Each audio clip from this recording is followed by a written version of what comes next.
চিকিৎসা দেওয়া ফরজ কিনা স্বামীর ওপর, এটা তো ফোকাহে কেরামদের অনেক ইখতিলাফ রয়েছে।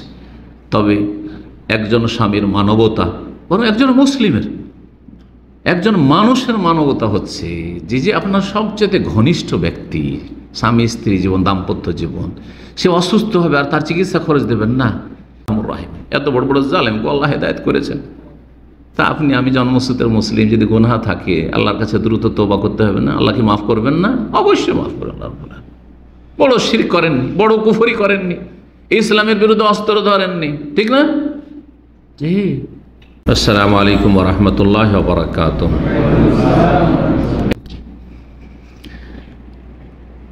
দুই নম্বর আর্থিক অধিকার, তা হচ্ছে ভরণ পোষণ, সুকনা আর নাফাকা। সুকনা আর নাফাকা, তবে দুটোকে দুইবারে বলি। একটা হচ্ছে নাফাকা, কি দেওয়া? তার খরচ, পোষ খরচ, মানে তার খাওয়া খরচ দেওয়া, খাওয়া খরচ দেওয়া, জি, এটাকে নাফাকা বলা হয়। সমস্ত উলামায়ে কেরামদের ইজমা রয়েছে এই মাসলায়। হানাফি, শাফি, মালিকি, হাম্বলি এমন কেউ ইখতিলাফ করেনি যে স্ত্রীর খরচ দেওয়া সুন্নাত, মুস্তাহাব। সবাই বলছেন ফরজ, সমস্ত উলামায়ে কেরামগণ। জি, স্ত্রীর খরচ দেওয়া, খাওয়া খরচ দেওয়া, পানীয় খরচ দেওয়া ফরজ। জি হ্যাঁ, কিন্তু একটি শর্ত লাগিয়েছেন উলামারা। শর্ত হচ্ছে স্ত্রী যাতে করে স্বামীর সাথে বসবাসে প্রস্তুত থাকে, স্বামীকে সম্ভোগ করার সুযোগ দেয়। স্ত্রী যদি বলে যে না, আমি তোমাকে বিয়ে করেছি কিন্তু আমি আমার বাবার বাড়ি থাকবো, অথবা আমি আমার স্কুলের পাশে আমার বাসায় থাকবো, তুমি কোথায় আছো, তুমি পারলে আসো, না হলে না, তখন আলাদা বিষয়। খরচ দিতে হবে যতক্ষণ পর্যন্ত সম্ভোগের সুযোগ দিচ্ছে স্ত্রী সম্ভোগ। যদি সুযোগ না দেয়, না তোমার কাছে যাব না, তোমার রুমে যাব না, তোমার বিছানায় যাব না, তাহলে তখন যে খাওয়া দাওয়া খরচ রয়েছে সেটা আর ফরজ ওয়াজিব থাকবে না কার ওপর? স্বামীর ওপর। কারণ এই যে খাওয়া দাওয়া খরচ দিচ্ছে, কিসের এগনিস্টে দিচ্ছে? এমনি এমনি মাথায় বোঝা চাপিয়ে নিয়েছে, কাঁধে? না না, মোটেই না। তার এগনিস্টে আল্লাহ তাকে কিছু দিয়েছে, সেটা হচ্ছে স্ত্রী সম্ভব। যখনই তার প্রয়োজন হবে, যদি মাজুর না থাকে, এমন না যে অপারগে, তাহলে অবশ্যই স্বামীর ডাকে সাড়া দিতে হবে। এই বিষয়গুলি অবশ্যই একজন মহিলাকে জানতে হবে। মহিলা এমন খারাপ আচরণ করে যে খবরদার তুমি আমার কাছে আসবে না, খবরদার আমার গায়ে হাত দেবে না, আর বলবে যে আমার খরচ দাও, ভরণ পোষণ দাও, না, ওঠি না।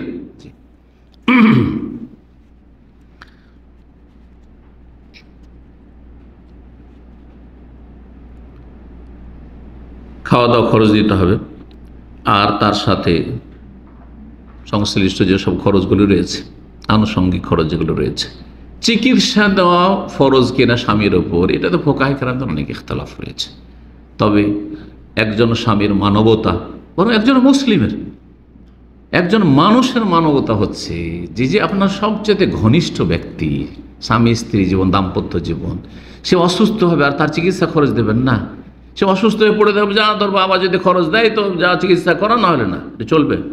সুতরাং ফোকাহে কেরামদের ইখতিলাফের ক্ষেত্রে আমি ওই মতটিকে মোটে মেনে নিতে পারি না যারা বলছে যে না, এটা জরুরি নয়। তবে তার ক্ষমতা অনুসারে, যদি ক্ষমতা থাকে, যার যেমন ক্ষমতা রয়েছে সে অনুযায়ী চিকিৎসা খরচ দেবে। আল্লাহ রাব্বুল আলামিন সূরা বাকারার আয়াত নম্বর 233 ইরশাদ করেছেন, ওয়ালাল মাউলুদি লাহু রিজকুহুন্না ওয়া কিসওয়াতুহুন্না বিল মারুফ। যার সন্তান, সন্তান বাবার না মায়ের? বাবার সন্তান, আসলে বাবার। ওয়ালাল মাউলুদ, যার সন্তান, যার ওরসজাত সন্তান, সন্তানকে সম্পৃক্ত করে বাবার সাথে, যার সন্তান, তার উপর দায়িত্ব হচ্ছে নারীদের, স্ত্রীদের কি দেওয়া? রেজেক দেওয়া, ওয়াকিসওয়াতুহুন্না, তাদের বস্ত্র দেওয়া, খাওয়া দাওয়া দেওয়া, আর বস্ত্র বিল মারুফ, সচরাচর যেটা সেখানে চলে। আপনার সমাজে যে ধরনের, আপনার ভাইয়েরা, আপনার গ্রামবাসী যেমন স্ত্রীদেরকে আপনার মতো যারা মোটামুটি আপনার লেভেলের সচ্ছল, তারা কি ধরনের কাপড় চোপড় দেয়, ওই রকম দেবে। এই নয় যে আপনার মতো যারা সচ্ছল গোটা গ্রাম দিচ্ছে, আজকাল একটা শাড়ির দাম কত? 500 না 1000? আচ্ছা 1000 টাকা বললাম, 800, 1000 টাকা, 1000 টাকা। আর যদি বলবেন না আমি 5000 টাকার নিচে শাড়ি পরি না, চলবে না? চলবে না। বিল মারুফ, আল্লাহ বলছে বিল মারুফ।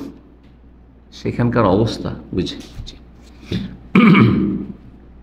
আরেকটা সূরা তালাকের আয়াত নম্বর 7, আল্লাহ বলছে লিউনফিক যু সাআতি মিন সাআতি, সচ্ছল ব্যক্তি তার সচ্ছলতা অনুযায়ী খরচ করবে। যে যেমন সচ্ছল, আরব দেশে এসে সচ্ছল হয়েছেন, এখনকার মতো খরচ করবেন। আপনি আপনার স্ত্রীকে বলতে পারেন না যে তোমার মনে আছে আজকে 10 বছর আগে দেশে যখন ঢাকায় থাকতাম আর তখন 5000 টাকা বেতন ছিল, তখন কত টাকা দিতাম মাসে? চলবে নাকি ওইটা? এ কথা চলবে? মেন সাআতিহি, জি, যতটা সচ্ছলতা আছে সেই সচ্ছলতা অনুযায়ী। ওমান কদির আলাইহি রিজকুহু, আর যদি কারো রিজিককে সংকুচিত করা হয়, ইনকাম নেই, চাকরি নেই, আপনার ধরেন 2000-3000 রিয়াল মান্থলি বেতন ছিল, হঠাৎ করে চাকরি চলে গেল, দীর্ঘদিন আপনি অবৈধ হয়ে আছেন, অথবা আপনার ইনকামই নেই। স্ত্রী যদি পিড়াপিড়ি করে যে না তুমি দিচ্ছিলে আমাকে 30,000 টাকা মাস, এখন 30,000 টাকা মাস দিতে হবে, একটা পয়সা না, আমার খাওয়ার পয়সার ব্যবস্থা আমি কোত্থেকে দেবো? কথা বোঝা গেছে? আল্লাহ তাই বলছেন যদি কারো রিজিককে সংকুচিত করে দেয় কোনো স্বামীর, ফালিউনফিক মিম্মা আতাহুল্লাহ, যা আছে তাই দিক, যা আছে 500 রিয়াল বেতন পাচ্ছেন, ওদের থেকে স্ত্রীকে কিছু দেন, আপনি কিছু খান, আপনার খরচ কমান, স্ত্রীর খরচ কমান, সেই অনুযায়ী খরচ করেন। আল্লাহু আকবার। কোরআন সব কথা বয়ান করে দিয়েছে, কোরআন এবং হাদিস সমস্ত বিধান রয়েছে, শুধু ব্যক্তি জীবন নয় আর আধ্যাত্মিক জীবন নয়। কারণ অন্যান্য ধর্ম আধ্যাত্মিকতা নিয়ে শুধু রুহানিয়াত আলোচনা করে। ইসলামে যেমন রুহানিয়াত আধ্যাত্মিকতা রয়েছে, তেমনই মানুষের ব্যক্তি জীবনের চাহিদা পূরণ করা হয়েছে, পারিবারিক জীবনের চাহিদা পূরণ, সমস্যার সমাধান দেওয়া হয়েছে, সামাজিক, রাষ্ট্রীয়, আন্তঃরাষ্ট্রীয় সমস্ত। আল্লাহু আকবার। আর ঠিক আল্লাহ রাব্বুল আলামিন যেন এই দ্বীন ইসলামের মূল্যায়ন করে আমাদেরকে তৌফিক দান করেন। নবী সাল্লাল্লাহু আলাইহি ওয়াসাল্লাম আবু সুফিয়ানের স্ত্রীর নাম কি ছিল জানা আছে? হিন্দ। কিন্তু আমাদের দেশের লোকেরা ওকে কি বলে? হিন্দা। কারণ আমাদের দেশের লোকেরা হিন্দ মহিলার নাম এটা বুঝে না। হ্যাঁ, হিন্দ ছিল তার নাম। হিন্দ কিন্তু উতবার মেয়ে আবু সুফিয়ানের স্ত্রী। মা আয়েশা রাদিয়াল্লাহু তাআলা আনহা বর্ণনা করছেন যে রাসূলুল্লাহ সাল্লাল্লাহু আলাইহি ওয়াসাল্লামের কাছে একদিন আসলেন এই মহিলা ইসলাম কবুল করার পর। ইসলাম কবুল, মক্কা বিজয়ের সময় ইসলাম কবুল করেছিলেন। এসে বলে ইয়া রাসূলুল্লাহ, হে আল্লাহর রাসূল। ইসলামের কট্টর দুশমন এই মহিলা ছিল, যেমন স্বামী দুশমন, স্ত্রী ওই রকমই দুশমন ছিল দীর্ঘ সময় ধরে। তো ইসলাম কবুল করেছে, আল্লাহ তৌফিক দিয়েছেন। কত আল্লাহ রাহমুর রাহিম, এত বড় বড় জালেমকে আল্লাহ হেদায়েত করেছেন। তা আপনি আমি জন্মসূত্রের মুসলিম, যদি গুনাহ থাকে আল্লাহর কাছে দ্রুত তওবা করতে হবে না? আল্লাহ কি মাফ করবেন না? অবশ্যই মাফ করবেন। আল্লাহ বড় শিরক করেননি, বড় কুফরি করেননি, ইসলামের বিরুদ্ধে অস্ত্র ধরেননি, ঠিক না? জি। সুতরাং যদি গুনাহ থাকে আল্লাহর কাছে মাফ চান তাড়াতাড়ি, মত আসার আগে। জানেন না যে কখন মত চলে আসে, সুতরাং সবসময় নিজেকে আপডেট করে রাখার চেষ্টা করে। আল্লাহ তৌফিক দান করুন। ইয়া রাসূলুল্লাহ, হে আল্লাহ রাসূল, ইন্না আবা সুফিয়ান রাজুলুন শাহীহুন, আবু সুফিয়ান যে আমার স্বামী আছেন না, এমন এক মানুষ যে অত্যন্ত কৃপণ। বখিলুন মানে কৃপণ, আর শাহীহুন মানে দারুণ কৃপণ, মারাত্মক কৃপণ, একবারে চরম, একবারে কৃপণ, বখিল। লা ইউতিনি মিনান নাফাকা, আমার খরচ দেয় না, আমার ছেলে মেয়ের খরচ দেয় না। মা ইয়াকফিনি, যেটা সর্বনিম্ন যথেষ্ট হয়, সর্বনিম্ন মানের আমার খরচ যেটা লাগে মান্থলি, সেটাই দেয় না। ওই একফি বানিয়ে আমার যে ছেলেগুলো আছে, সন্তানগুলো আছে, এগুলোরও খরচ দেয় না ঠিক করে। ইল্লা মা খাজ তুমি মালেহি বেগাইর, তবে তাকে না জানিয়ে যদি আমি লুকিয়ে চুরিয়ে নিয়ে নিই তাহলে ব্যাপারটা অন্যরকম। তো নিতে পারবো কি? দেয় না, আর প্রয়োজন তো কি করব আমি? কি হ্যাঁ, তাকে না জেনে নিতে পারবো? ফাহাল আলাইয়া ফিজ আলিকা মিন জোনা, আমার কি কোনো গুনাহ হবে যদি স্বামীকে না বলে তার ক্যাশ থেকে, তার বাড়ি থেকে কিছু যদি আমি নিয়ে নিই?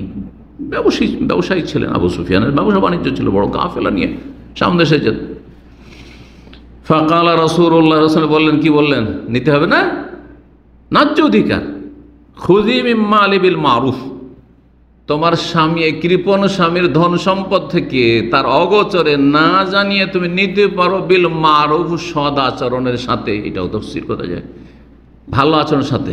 আর তুসুরপাত করা, নষ্ট করা, স্বামীর মাল নিল আর বাবার বাড়ি পাচার করলো, যেমন অনেক খারাপ মহিলা আছে, আপনার টাকা এখান থেকে যাচ্ছে, ওর বোনকে গয়না কিনে দিচ্ছে, হ্যাঁ, তারপর দুলা ভাইকে, তো ওর বিয়ে লেগেছে বাপের বাড়িতে, ইচ্ছাধীন আপনার 25-50 হাজার টাকা দিল ধসি, এ অনুমতি কে দিল? এ অনুমতি কে দিল? কিন্তু সংসারের খরচের যতটা প্রয়োজন মাঝামাঝি এইরকম সমাজে যেই খরচটা চলে সেই খরচটা করার অধিকার রাখে, তার বেশি নয়, বিনা অনুমতিতে। তো বললেন বিল মারুফ, সদাচরণের সাথে। আর বিল মারুফ মানে প্রথাগতভাবে সেখানকার প্রথায় সেখানকার সমাজে যেমনটা নেওয়া আছে। মক্কায় সেই যুগে তোমার আশেপাশে যেসব মহিলারা কতটা খরচ তাদের লাগে ওই হিসাবে তুমি নেবে, ওই রকম নেবে, তার চাইতে বেশিও নেবে না, তার চেয়ে কমও নিতে বলছিলেন। বিল মারুফ, সহিহ বুখারী হাদিস, সহিহ মুসলিমের হাদিস। জি, নবী করিম সাল্লাল্লাহু আলাইহি ওয়াসাল্লাম আরো বলেছেন, সহিহ মুসলিমের হাদিস 1218 নম্বর, ফাত্তাকুল্লাহ ফিন নিসা, নারীদের ক্ষেত্রে আল্লাহকে ভয় করো। জি, বিদায় হজে এই ওসিয়ত করেছিলেন, ইত্তাকুল্লাহ ফিন নিসা, আল্লাহকে ভয় করো নারীদের ক্ষেত্রে। কারণ নারীদের ক্ষেত্রে প্রতিক্রিয়ার ভয় নাই, জুলুম করে দিল, মেরে দিল, মার খাওয়ার ভয় নাই। সাধারণত যেসব স্বামী এরা দুর্বল আর মায়ের খাওয়ার ভয় আছে, সহজে মারবে স্ত্রীকে। যদি জানে যে আমার স্ত্রী আছে ওই রকমই জাঁদারালি, যদি আমি একবার মারি তো 2 বার মারবে আমাকে, তাহলে সাহস করবে মারতে? কখনো সাহস করবে না। কিন্তু অধিকাংশ মানুষ মনে করে যে আমি স্ত্রীকে মেরে দিলে কী করবে আমার, ওয়ালা ইয়াখাফু উকবাহ, কোনো ভয়ের মনে নেই তার, হ্যাঁ, দাম্ভিকতা কাজ করছে আর তারপরে সে সিনিয়র নিজেকে মনে করছে। ইত্তাকুল্লাহ ফিন নিসা, নারীদের ক্ষেত্রে আল্লাহকে ভয় করো। ফাইন্নাকুম আখাযতুমুহুন্না বিআমানিল্লাহ, আল্লাহর আমানতের ভিত্তিতে তুমি আছো, আল্লাহ তোমাকে দিয়েছে সেই পরের একটা মেয়ে তোমার জন্য, ওই যে কবুল বলেছে, ওই হিজাবকে বলেছে, ওর মাধ্যমে আল্লাহ হালাল করেছে, নাহলে তোমার সাথে কোনো সম্পর্ক ছিল না, ওর তোমাকে চিনতো না, জি, কোনো সম্পর্ক ছিল না তার সাথে। আল্লাহর এটি আমানত, আমানতে খেয়ানত করবে না। ওয়াস্তাহলালতুম ফুরুজাহুন্না বিকালিমাতিল্লাহ, আল্লাহর কালিমার মাধ্যমে, যে কবুল করার মাধ্যমে তাদের লজ্জা স্থান হালাল করেছো, হালাল হয়েছে, না হলে হালাল নয়।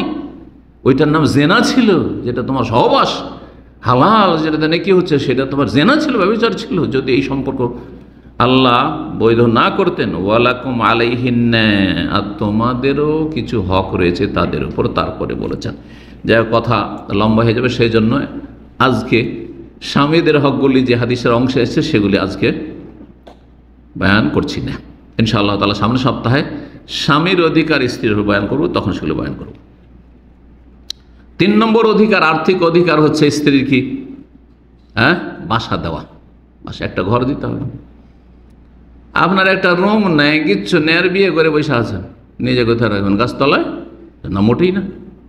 আপনার যদি একটা রুমের ব্যবস্থা থাকে তাহলে বিয়ে করেন, না হলে আগে প্রস্তুতি নেন, ঘর বানান। জি, আর বাসা মানে শুধু একটা বাসা না, একাকার হয়ে ডাল ভাত করে ভাইদের সাথে, আর পর্দার গর্দা উড়িয়ে দিয়ে, বেহায়া করে দিয়ে, আর আপনি আপনার ভাইয়ের স্ত্রীকে দেখছেন, আপনার স্ত্রীকে আপনার ভাই দেখছে, এইভাবে না, একটু পর্দার ব্যবস্থা করেন। এটা হচ্ছে সুকনা বাসা। বাসা মানে নিরাপদ বাসা, যেখানে নিরাপদ থাকতে পারে।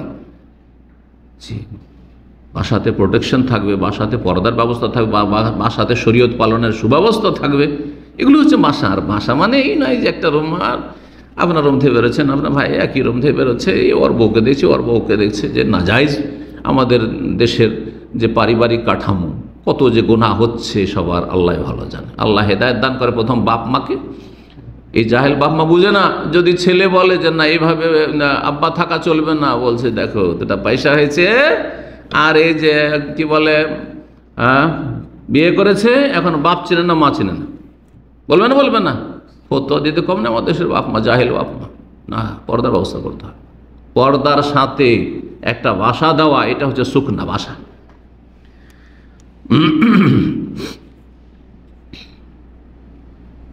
আল্লাহ রাব্বুল আলামিন সূরা তালাকের আয়াত নম্বর 6 ইরশাদ করেছে, আসকিনুহুন্না মিন হাইসু সাকানতুম ওয়াজদিকুম, স্ত্রীদেরকে তোমরা বাসা দাও, বাসস্থান দাও। আসকিনুহুন্না, বাসস্থান দাও। মিন হাইসু সাকানতুম, যেখানে তুমি বসবাস করবে। তুমি পাকা বাড়িতে থাকছো আর একটা টিনের বাড়ি তৈরি করে দেবে না, তোমার যে বাড়ি সেই রকম মাপের বাড়ি হতে হবে, আপনার বাড়ি হচ্ছে পাকা বাড়ি, অথবা পাকা বাড়ি আপনি করতে পারবেন, আর আপনি একটা খড়ের ঘরে রেখে দিয়েছেন যেখানে নিরাপত্তাহীনতায় ভুগছে, না, ওটি চলবে না। মিন হাইসু সাকাত মিন উজদিকুম, তোমাদের আর্থিক যোগ্যতা অনুযায়ী আল্লাহ রাব্বুল বলেছেন। এই তিনটি হক আর্থিক হক, আর তিন চারটি হক সংক্ষেপে বলে নিই কি, যেগুলো আর্থিক হক নয়। আর্থিক হক নয়, প্রথম হক হচ্ছে যদি একাধিক স্ত্রী থাকে তো ইনসাফ করা, সুবিচার করা। দুটো স্ত্রী, তিনটে স্ত্রী আছে, বিয়ে করেন ভালো কথা, কিন্তু শর্তগুলি পুরা করতে হবে। আমি এর আগে সংক্ষেপে বয়ান করেছি, একটা হচ্ছে ইমানি শক্তি, কি একটা হচ্ছে ইমানি শক্তি, একটা হচ্ছে শারীরিক শক্তি, একটি হচ্ছে আর্থিক শক্তি। ইমানি শক্তি কি, যে আপনি আল্লাহর এতটা ভয় করেন, পরকাল বলে এতটা ভয় করেন যে আপনি বিয়ে করার পরে কারোর সাথে অবিচার করবেন না, বড় স্ত্রীর চাপে পড়ে ছোট স্ত্রীকে তালাক দেবেন না, হ্যাঁ জালেম। বড় স্ত্রীর চাপের মুখে আসবেন না, আর ছোট স্ত্রী পেয়ে গিয়ে আর ও বুড়িকে কি আর ভালো লাগে এইটাও করবেন না, এটাও করবেন না। কথা বোঝা গেছে না? জি হ্যাঁ, ইমানই শক্তি, ইমান এত মজবুত, আমার ইমান মজবুত।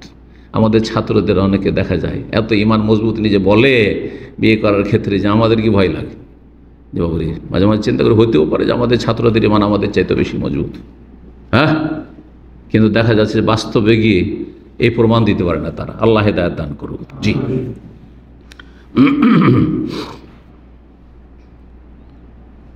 আচ্ছা, একাধিক স্ত্রী থাকলে সুবিচার করতে হবে কোন ক্ষেত্রে? আর্থিক ক্ষেত্রে। দুজনকে খরচ দেবেন, আচ্ছা সমান সমান টাকা দিতে হবে নাকি, না যার যতটা খরচ লাগে, যার যতটা খরচ হয়। একজনের বাচ্চা আছে আরেকজনের বাচ্চা নেই, সমান দিবেন। অলংকার দিবেন তখন সমান দিবেন, অলংকার দিবেন তখন সমান দেবেন। আগে যা দিয়ে দিয়েছেন, এই নয় যে আগে যত তোমাকে দিয়েই রেখেছি অতটা আগে পূরণ করি ছোট স্ত্রীকে চলবেন। এখন থেকে সব শুরু হবে, এখন থেকে শুরু হবে। জি, এটা অনেকে বুঝে না। 10 ভরি আমার বড় স্ত্রীর কাছে আছে, আগে 10 ভরি পুরা করি ছোট স্ত্রী, তারপর ওকে দেওয়া শুরু করব। দেখা যাচ্ছে যে মরে গেল 10 বছর পুরা করতে পারে, আর কিছুই দিল না বড় স্ত্রীকে, চলবে? যেদিন থেকে বিয়ে সেদিন থেকে ইনসাফ শুরু হয়েছে। এখন সামান নিয়ে আসবেন, ঘড়ি নিয়ে আসবেন, দুটো ঘড়ি নিয়ে আসবেন, মোবাইল নিয়ে আসবেন, দুটো মোবাইল নিয়ে আসবেন, একই ধরনের মোবাইল নিয়ে আসবেন, ঠিক আছে? এইরকম। না তোমাকে তো এর আগে 3টে মোবাইল দিয়েছি, বড় স্ত্রীকে বলছেন, আর একে তো এই প্রথম একটা দিলাম, ওর জন্য শুধু মোবাইল নিয়ে এসছেন, ওর জন্য কিছু নিয়ে আসেন না, চলবে না। এখন থেকে শুরু হবে ইনসাফ। তো আর্থিক দিক থেকে খাওয়া দাওয়ার ক্ষেত্রে যার যেমন প্রয়োজন, চিকিৎসার ক্ষেত্রে যার যেমন প্রয়োজন, আর সময় দেওয়ার ক্ষেত্রে একদিন যদি ওকে সময় দেন, আরেকদিন, এজন্য নবী সাল্লাল্লাহু আলাইহি ওয়াসাল্লাম কি করতেন?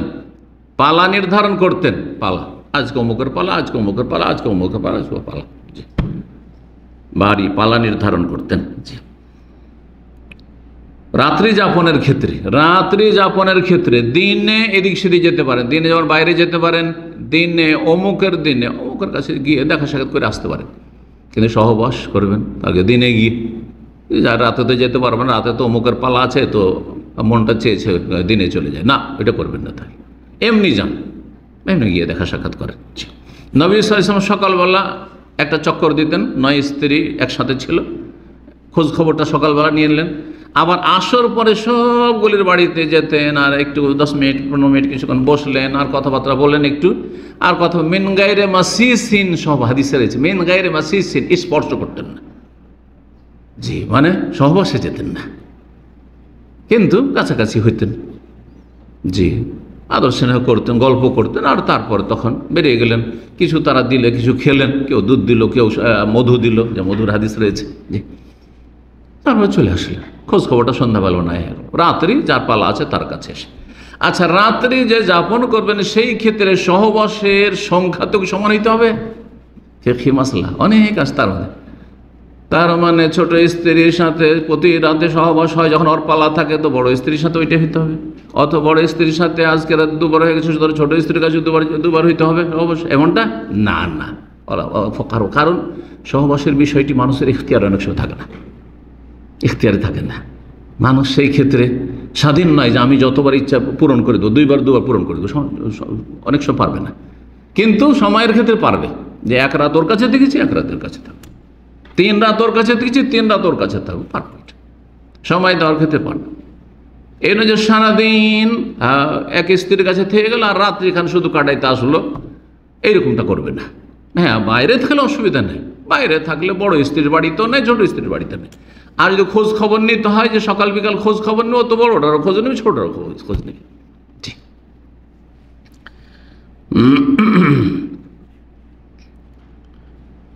এই ছিল ইনসাফের বিষয়গুলো। বস্ত্রের ক্ষেত্রে, কাপড় চোপড় দেওয়ার ক্ষেত্রে ইত্যাদি সেম একই রকম কাপড় দেবেন, একই রকমের কাপড় দেবেন। জি। 2 নম্বর অধিকার হচ্ছে কিসের? আর্থিক নয় এমন, সেটা হচ্ছে হুসনুল ইশরা, সদাচরণ করা, ভালো আচরণ করবেন স্ত্রীর সাথে। কি করবেন? ভালো আচরণ। যতগুলি কাজকে কথাকে ভালো আচরণ বলা হয় সেগুলি করবেন, আর যতগুলি কথা কাজকে খারাপ আচরণ বলা হয় সেগুলিকে অ্যাভয়েড করবেন। এটার নাম ভালো আচরণ। যে কোনো ব্যক্তি সম্পর্কে আমরা যখন বলি লোকটি ভালো, তার মানে কি? তার দুটো দিক আছে, সে কারো খারাপ করে না আর সে মানুষের কি করে? ভালো করে, তাহলে ভালো মানুষ। কিন্তু তার একটা যদি থাকে তো কখনো ভালো হইতে পারে না। লোকটা ভালো কিন্তু কারো কোনো ভালো করে না, কিছুটা ভালো, ভালো না, আসলে পুরো ভালো না। কথা বোঝা গেছে না? সুতরাং ভালো আচরণ করা মানে খারাপ আচরণ করবেন না। আর ভালো আচরণ আপনার সবচেয়ে ঘনিষ্ঠ ব্যক্তি, চিন্তা করুন আপনি। স্বামী স্ত্রী জীবনটা এমন একটা জীবন যে স্বামী স্ত্রীর জীবনে এমন কিছু গোপন বিষয় শেয়ার করা যায়, গোপন বিষয় বলা যায়, যেটা পৃথিবীর কাউকে বলা যায় না, কাউকে বলা যায় না, ঠিক কিনা?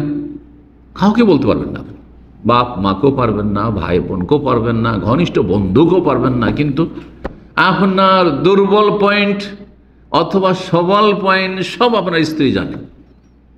ওই রকম একজন মহিলার দুর্বল দিক রয়েছে আর সবল দিক রয়েছে, ভালো দিক রয়েছে, সব তার স্বামী জানে। এত বেশি জানে যে অন্য কেউ তার সম্পর্কে জানে না।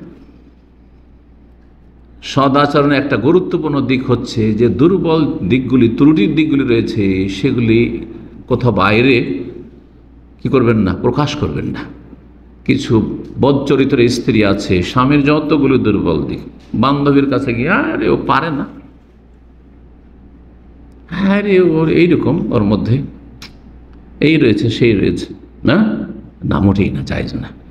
এইরকমই অনেক জাহেল মূর্খ স্বামী রয়েছে, স্ত্রীর কোনো দুর্বল পয়েন্ট রয়েছে, সেখানে বলছে ও আমার স্ত্রী এইরকম, এই দোষ রয়েছে, এই রয়েছে, না, জায়েজ না, জায়েজ নয়। আপনি এখানে হক আদায় ত্রুটি করলেন, এটা সদাচরণ করলেন না। গোপন বিষয়গুলি কোথাও প্রকাশ পাবে আর অন্য কেউ জানবে, যেটা কষ্টদায়ক আপনার স্ত্রীর জন্য অথবা স্বামীর জন্য, কারো জন্য জায়েজ না। এটা আল্লাহ যেন বোঝার তৌফিক দান করেন। সূরা নিসার আয়াত নম্বর 19 আল্লাহ ইরশাদ ওয়া আশিরুহুন্না বিল মারুফ, স্ত্রীর সাথে জীবনযাপন করো, জীবনযাপন করো, সময় কাটা, বিল মারুফ, সদাচরণের সাথে, ভালো আচরণের সাথে। সারাদিন ঘরে আছেন ভালো আচরণ, বাইরে আছেন তারপরে ভালো আচরণ, দূরে প্রবাসে আছেন তারপরে ভালো আচরণ, ভালো আচরণ করবেন যেটাকে ভালো হয়। নবী করিম সাল্লাল্লাহু আলাইহি ওয়াসাল্লামের প্রসিদ্ধ হাদিস শুরুতে পড়েছিলাম, সহিহ বুখারী মুসলিমে রয়েছে, ইস্তাউসু বিন নিসাই খায়রা, নারীদের ক্ষেত্রে কল্যাণের, ভালাইয়ের ওসিয়ত গ্রহণ করো আমার থেকে। নবী সাল্লাল্লাহু আলাইহি ওয়াসাল্লাম উপদেশ দিচ্ছেন আমার থেকে নারীদের ক্ষেত্রে, স্ত্রীদের ক্ষেত্রে কি করো? ভালো কল্যাণের উপদেশ গ্রহণ করো, যে তোমরা তাদের সাথে ভালো আচরণ করবে, ভালো আচরণ করবে। আল্লাহ যেন তৌফিক দান করেন, আল্লাহ সহজ করেন। 3 নম্বর বিষয় হচ্ছে স্ত্রীর হক স্বামীর ওপর, যে স্ত্রীর ক্ষতি করবেন না, স্ত্রীকে কষ্ট দেবেন না। স্ত্রীর নেগেটিভিটি, স্ত্রীর ক্ষতি করবেন না আর স্ত্রীকে কষ্ট দেবেন না। সেটা মানসিক কষ্ট হোক, শারীরিক কষ্ট। অনেকে মানসিক কষ্ট দেয়, শারীরিক কষ্ট দেয় না, মারধর করে না, কিন্তু মানসিক দিক দিয়ে অশান্তিতে রাখে। হ্যাঁ, কষ্ট দেওয়া, আর্থিক দিক থেকে কষ্টে রাখে, পারিবারিক দিক থেকে কষ্টে রাখে। অনেক জাহেল স্বামী আছে, মনে করে যে আমার স্ত্রী মানে আমার মায়ের দাসী। এটা বাঙালি মূর্খ সমাজে এটা খুব আছে। কিন্তু আর বলেও। আমাদের এক কলকাতার এক ভাই ছিল, এখানে মারা গেছে, আল্লাহ রহম করে। সে বলছে যে আমাদের এলাকায় এটা নাই, কিন্তু থাকতে পারে, কিন্তু আমাদের পরিবারে এগুলো শুনিনি কোনোদিন। বলছে বিয়ে করতে যাওয়ার সময় ছেলে গিয়ে ওর মায়ের কাছে যাবে আর পায়ে হাত দিয়ে সালাম করবে। বেদাত তো আছে আপনাদের সমাজে, তাই না? হ্যাঁ, কদম বসি করা। আর তার বলে যে মা তোমার জন্য আমি দাসী নিতে যাচ্ছি। নাউজুবিল্লাহ, দাসী? যদি আপনার স্ত্রী দাসী হয় আপনি দাস, আর আপনার স্ত্রীকে যদি নেত্রী মনে করেন তো আপনি নেতা। মনে রাখতে হবে এটা। এইরকমই মহিলাদেরকে বলবো যে তোমার স্বামীকে যদি তুমি ছোট লোক মনে করো তাহলে ছোট লোকের স্ত্রী তুমি, আর যদি তোমার স্বামীকে কিং মনে করো, রাজকুমার মনে করো, তাহলে তুমি রাজকুমারী। জি, তোমার স্বামীকে যদি সৈয়দ মনে করো তাহলে তুমি সৈয়দা, আর তুমি যদি তোমার স্বামীকে গোলাম মনে করো তাহলে গোলামের স্ত্রী দাসী, বান্দি। আল্লাহ যেন বুঝার তৌফিক দান করবে। ক্ষতি করবে না, এটি শুধু স্বামী স্ত্রীর জীবনে নয়, যে কোনো মানুষের সাথে, এমনকি অমুসলিমের সাথে। এটি ইসলামের একটি কায়দা, নীতিমালা, ব্যাপক অর্থপূর্ণ নীতিমালা।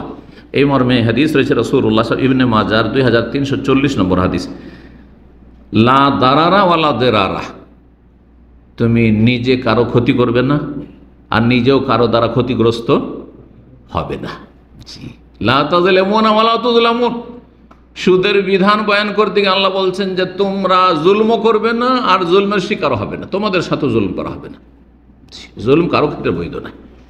ক্ষতি করবে না স্ত্রী, আর স্ত্রী দ্বারা ক্ষতিগ্রস্ত হবে না। কোন রকমের ক্ষতি করার অবকাশ ইসলামে কারো সাথে নেই। অমুসলিমের ক্ষতি করবেন না। এই জন্য তো অমুসলিমকে ইসলামের দাওয়াত দেওয়া ফরজ, যে জাহান্নামে চলে যাবে তারা এই অবস্থায় মারা গেলে জাহান্নাম থেকে উদ্ধার করি। যদি দুনিয়ায় কোথাও ডুবে যাচ্ছে, সাঁতার জানছে না, আগুনে জ্বলে যাচ্ছে, কোনো বাড়িতে ফেসে গেছে, একটা গাড়ি অ্যাক্সিডেন্ট হয়েছে, কিছুক্ষণ গাড়িতে ফেসে থাকলে মরে যাবে, তাকে উদ্ধার করার জন্য আমরা আপ্রাণ চেষ্টা করি, যে কোনো মানুষকে, মুসলিম হোক অমুসলিম হোক, তাহলে জাহান্নামে চলে যায় এই অবস্থায় থেকে গেলে তাকে দাওয়াত দেওয়ার গুরুত্ব কত বেড়ে যায়। চিন্তা করতে হয় বিষয়টি। এই জন্য মুসলিমদেরকে আমরা দাওয়াত দিয়ে থাকি, যে দাওয়াত দেওয়া ফরজ, এটা ইসলাম শিখিয়েছে। আর না হলে এই নয় যে তাদের দাওয়াত দেওয়া মানে তাদের ক্ষতি করা, তাদেরকে ইসলামে নিয়ে আসা মানে তাদের ক্ষতি করা, বরং তাদের সবচেয়ে বড় হিতাকাঙ্ক্ষী জাহান্নামের আগুনে ঝাঁপ দিতে যাচ্ছে, সেখান থেকে উদ্ধার করার আমরা চেষ্টা করছি। আল্লাহ যেন অমুসলিমদেরকে বুঝার এই বিষয়টি তৌফিক দান করেন, আর মুসলিমদেরকে গুরু দায়িত্ব সম্পর্কে বুঝার তৌফিক দান করেন। নবী করিম সাল্লাল্লাহু আলাইহি ওয়াসাল্লাম স্ত্রীদের সাথে কত সদাচরণ করতেন। কি বলেছেন নবী সাল্লাল্লাহু আলাইহি ওয়াসাল্লাম? খায়রুকুম লিআহলিহি। তোমাদের মধ্যে সবচেয়ে ভালো মানুষ কে? যে স্ত্রীর কাছে ভালো মানুষ। স্ত্রী যদি বলে যে আমার স্বামী ভালো, তাহলে জানতে হবে লোকটা ভালো, কারণ সব জানছে, ওর গোপন তথ্য সব ওর কাছে আছে, তার পুরো ডাটা তার কাছে আছে, ঠিক না? ও আনা খায়রুকুম লিআহলি। আর আমি মুহাম্মদ রাসূলুল্লাহ সাল্লাল্লাহু আলাইহি ওয়াসাল্লাম বলছি যে আমি আমার পরিবার স্ত্রীদের কাছে সবচেয়ে ভালো মানুষ। আল্লাহু আকবার।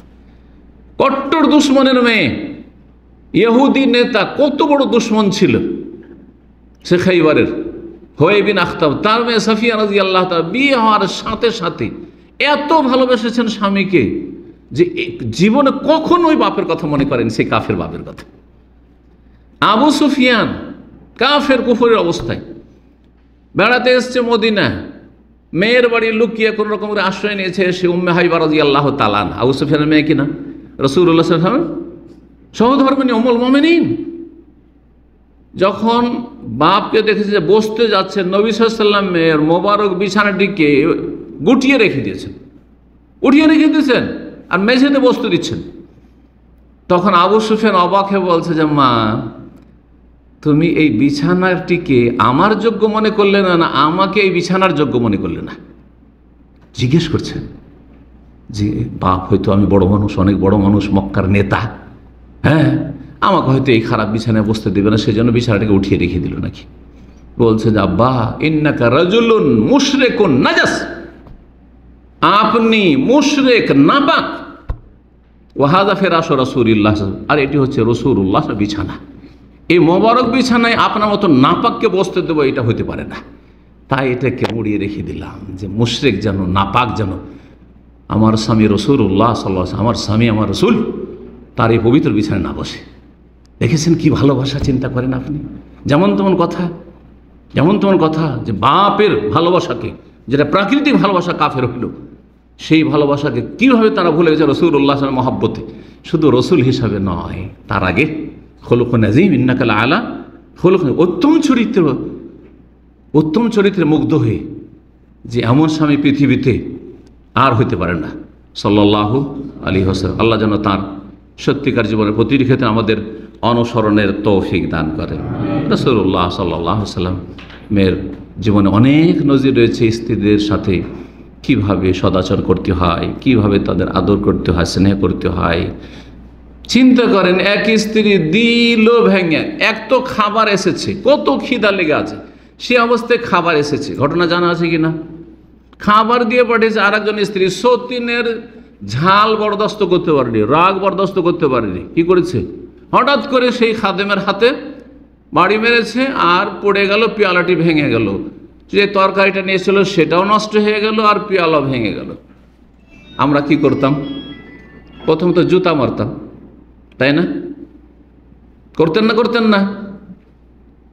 যতটা পারতেন আপনি পিটনি দিতেন, সাইজ করতেন, আর তারপরে কথা বলতেন, ঠিক না? কিছুই বললেন না। কেন এটা করলে? কেন কথাটিও বলেননি। নবী সাল্লাল্লাহু আলাইহি ওয়াসাল্লাম বললেন, গারাত উম্মুকুম, তোমাদের মায়ের আত্মমর্যাদা বোধ জেগে উঠেছে, গায়রাত চলে আসছে, বরদাস্ত করতে পারেনি সতীনের ঝাল।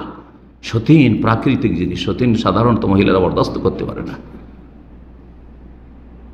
তাই বরদাস্ত করতে পারেনি। এই কথা বলে আর কিছুই বললেন না, বললেন যে ঠিক আছে, খাবার গেল, এটা আমার হক ছিল, আমাকে হাতিয়ে দিয়েছিল, আমারটা আমি কি করলাম? ছেড়ে দিলাম।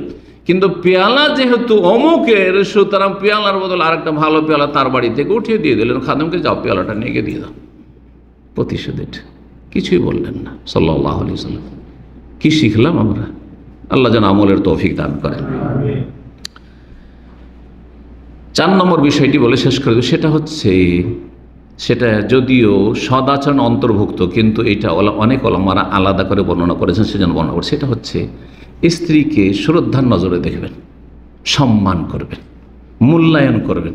প্রত্যেকের ভালো দিক আছে আর খারাপ দিক আছে, আপনার আমার নেই, দুর্বল দিক নেই, অবশ্যই আছে। একমাত্র রাসূলুল্লাহ সাল্লাল্লাহু আলাইহি ওয়াসাল্লাম, যে কোনো মানুষের ভালো দিকের সাথে কম থাকলেও খারাপ দিক আছে, ঠিক না? বরং অধিকাংশ মানুষের খারাপ দিকটা বেশি, ভালো কম আছে। তাহলে আপনার যখন খারাপ দিকগুলি আপনার স্ত্রী বরদাস্ত করে নিচ্ছে, আপনার স্ত্রী দুর্বল দিক রয়েছে, খারাপ দিক রয়েছে, বরদাস্ত করতে হবে না? অবশ্যই বরদাস্ত করতে হবে, সম্মান করতে হবে, মূল্যায়ন করতে হবে। কারণ আপনার স্ত্রী আপনার জীবন সঙ্গিনী, আপনার মানসিক শারীরিক শান্তির এবং উপভোগের মাধ্যম।